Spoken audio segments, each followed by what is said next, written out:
गलत शब्दों का उपयोग करता है और गलत फेसबुक पे कमेंट करता है, नाम लगा देता है। इसलिए सभी शक्ति इसमें हमारा भी आवेदन है, हमारा भी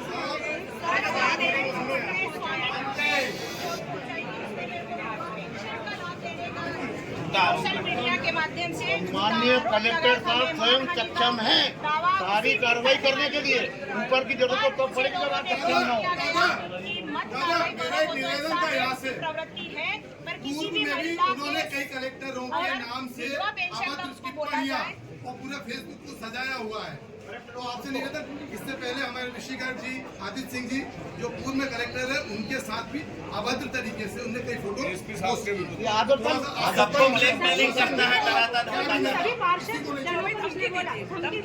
सभी मेरे रडार में है। सभी ने, किसी ने अगर मुझे, हमने जब प्रेस कॉन्फ्रेंस की तो उसने बोला सभी जितने भी रडार में जिस समाकारिणी से उसने सोशल मीडिया के माध्यम से मेरे को बदनाम करने की कोशिश की थी। मैंने नगर पालिका में उसका पूरा सत्यापन निकलवाया तो वो राजगढ़ जिले की निकल रही थी और मेरे पति के नाम पे मेरे ससुर का नाम लिखा हुआ आया था। तो आप प्लीज उस पे ऐसी कार्रवाई करें, नहीं तो मैं अपना शक्ति रूप दिखाऊंगी। मुझे 4 महीने से रोका जा रहा है। मेरे को विधवा पेंशन का लाभ बोला गया है, तो क्या महिला कोई विधवा पेंशन का लाभ लेना चाहेगी?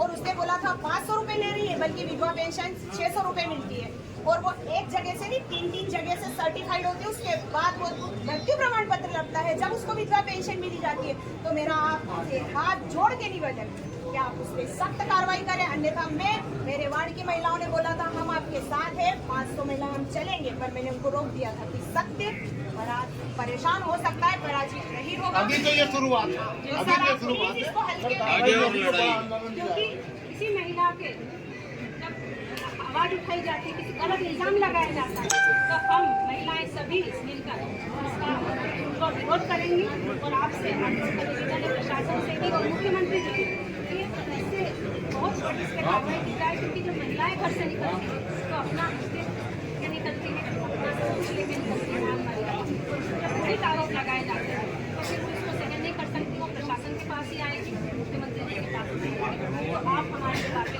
इस विषय पे आप विचार पूरी महिला तक कहा समझ थोड़ा समझ।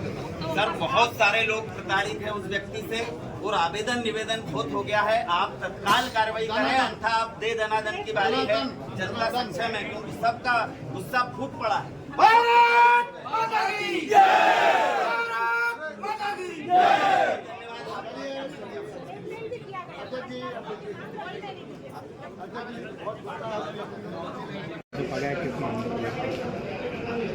जी, आज का जो ज्ञापन और ज्ञापन देने की जो रैली थी वह वो हरदा जिले के इतिहास में बहुत ही ऐतिहासिक है।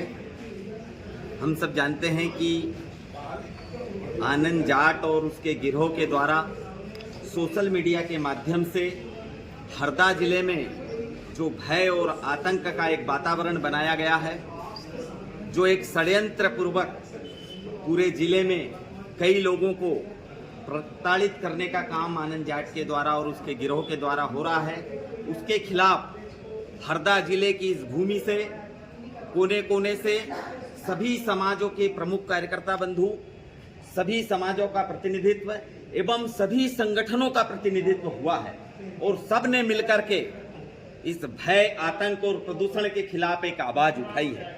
उन्होंने पूरे जिले के तमाम बंधुओं ने, जिसमें मातृशक्ति बड़ी संख्या में है, महिलाओं के क्षेत्र में काम करने वाली मातृशक्ति, सब ने मिलकर के एक बुलंद आवाज में माननीय मुख्यमंत्री जी के नाम कलेक्टर महोदय को एक ज्ञापन सौंपा है और उस ज्ञापन के माध्यम से इस प्रकार की हरकत करने वाले और इस प्रकार से हरदा जिले का वातावरण बिगाड़ने वालों के खिलाफ एक ज्ञापन सौंपा है। निश्चित ही हमें विश्वास है कि प्रशासन के माध्यम से, कानून के माध्यम से ऐसे घृणित कार्य करने वाले आनंद जाट और उनके सहयोगी गिरोह के खिलाफ निश्चित कार्रवाई होगी, ऐसा मेरा विश्वास है। धन्यवाद। सबसे पहले तो मैं बताना चाहूँगी कि हमें आज ज्ञापन देने आए हैं कलेक्टर जी को, मुख्यमंत्री जी को, क्योंकि हमारे वैदिक विद्यापीठ चिचोटकुटी के जो संस्थापक हैं निरंजन जी शर्मा, उनके खिलाफ एक विधर्मी ने बहुत ही गंदे आरोप लगाए हैं। जो चिचोट फूटी, जहाँ चारों वेदों के ज्ञान और जहाँ पर निःशुल्क शिक्षा दी जाती है, उस विधर्मी ने उसे ही नहीं छोड़ा और हमारे देवता पुरुष भाई साहब को इतने गलत अपशब्दों का उपयोग किया और फेसबुक पे कमेंट्स भी किए। वो तो हुए जो है, लेकिन वहाँ पर किसी को पहुँचाकर उन्हें जान से मारने की भी कोशिश की। एक बात तो ये हुई। दूसरी बात, हम महिलाएं यहाँ पर क्यों इकट्ठी हुई? हम महिलाओं के लिए भी उसने बहुत ही गंदे शब्दों का उपयोग किया है। करीबन 4-5 महीने पहले मेरी ये पार्षद बहन के ऊपर उसने बहुत ही घिनौना इल्ज़ाम लगाया था विधवा पेंशन लेने का, जो बिल्कुल निराधार था। किसी आधार पे उसका कोई वजूद नहीं था। सिर्फ उसका ये था कि सबको परेशान करना, फेसबुक के माध्यम, सोशल मीडिया के माध्यम से गलत आरोप लगाना। जब हमने सबने मिलकर, मेरी सब पार्षद बहनों हमने मिलकर जब प्रेस कॉन्फ्रेंस की, हम उनसे डरने वाले नहीं हैं, तब सभी बहनों से और सबसे उसने बोला कि जो भी मेरे खिलाफ लिखेगा सभी मेरी रडार पे है। तो आप सब समझ सकते हैं कि वो किस तरीके से धमकाता था सभी को। उसके बाद उसने बोला कि मैं आप भारती भाभी का पीछा नहीं छोड़ूंगा, क्योंकि वो मेरा रिश्तेदार लगता है, तो मुझे भाभी शब्द को मेरे साथ उपयोग करता है। पर उसने कभी भाभी और देवर का रिश्ता रखा ही नहीं। वो अनैतिक गतिविधियां करता रहता है। तो आज हम सब महिलाएं उसके खिलाफ ज्ञापन देने के लिए आए हैं कि महिलाओं का। कौन के खिलाफ आए हैं? कौन के खिलाफ? हम आनंद जाट के खिलाफ यहाँ पर ज्ञापन देने आए हैं, क्योंकि उसका फेसबुक पे बहुत ज़्यादा, सोशल मीडिया पे बहुत गलत लिखता है बिना किसी निराधार के, और वो लोगों को ब्लैकमेल भी करता है कि आपने मुझे इतने रुपए नहीं दिए तो मैं आपके पीछे पड़ जाऊंगा, कुछ भी आपके बारे में लिखूंगा। उसने मुझे और मेरे पति को भी ब्लैकमेल किया। हमसे 5 लाख रुपए की मांग की गई, तो मेरे घर तक भी पहुंच गया। मेरे घर जाके उसने वीडियो वगैरह भी बनाए। तो कहीं ना कहीं हम महिलाएं अपने आप को असुरक्षित महसूस करती हैं।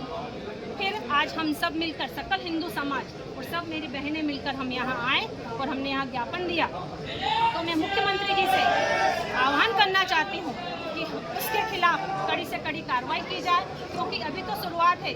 अगर इसे अभी नहीं रोका गया तो ऐसे विधर्मी और ज़्यादा समाज में पैदा होंगे, तो हम महिलाएं कहाँ सुरक्षित होंगी? एक तरफ तो हम बात करते हैं महिलाओं के सम्मान की, और एक तरफ हम उल्टे सीधे कमेंट्स करते हैं।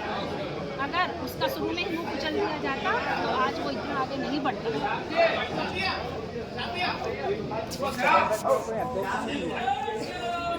इसके संरक्षक निरंजन जी हैं, उनके ऊपर झूठे जो आरोप लगा रहे थे, उनकी प्रतिष्ठा को धूमिल करने का कुछ लोगों के द्वारा, सोशल मीडिया के द्वारा प्रयास किया जा रहा था, उसके विरोध में था। और ऐसे अनेक जो धर्म और संस्कृति के खेल चलने वाले 2-3 हरदा के, चाहे गौशाला का क्षेत्र हो, चाहे अभी गोंदागांव गंगेश्वरी मठ का मामला हो, जो पूरी तरह से समाज सेवा से और समाज के द्वारा चलने वाले ट्रस्ट हैं, उनके बारे में भ्रम जो फैलाया जा रहा था सोशल मीडिया पे कि इस पे कब्जा कर लिया है, ये भूमाफिया है। ऐसे लोग हैं जिन्होंने अपने जीवन तो दिया, अपने परिवार से आई हुई जो प्रॉपर्टी थी हिस्से में, वो भी इन संस्थानों पे दान के रूप में और बेच के राशि लगा दी। क्या मांग की गई है? हमारी यही थी कि ऐसे सोशल मीडिया के ऊपर जो अभद्र भाषा का इस्तेमाल करते हैं, जो समाज के प्रतिष्ठित लोग हैं, उन लोगों की प्रतिष्ठा के साथ में खिलवाड़ करते हैं, ऐसे लोगों के ऊपर सख्त कार्रवाई कर और एक संदेश दिया जाए कि जो प्रचलन बढ़ रहा है, एक के देखा देखी दूसरे झूठी जो बातें करने लग गए हैं, जिनका कोई आधार नहीं, जिनकी कोई कंप्लेंट नहीं करी जाती, सिर्फ सोशल मीडिया पे लिख के और दूसरों चुप हो जाया जाता है, ये काम बंद होना चाहिए।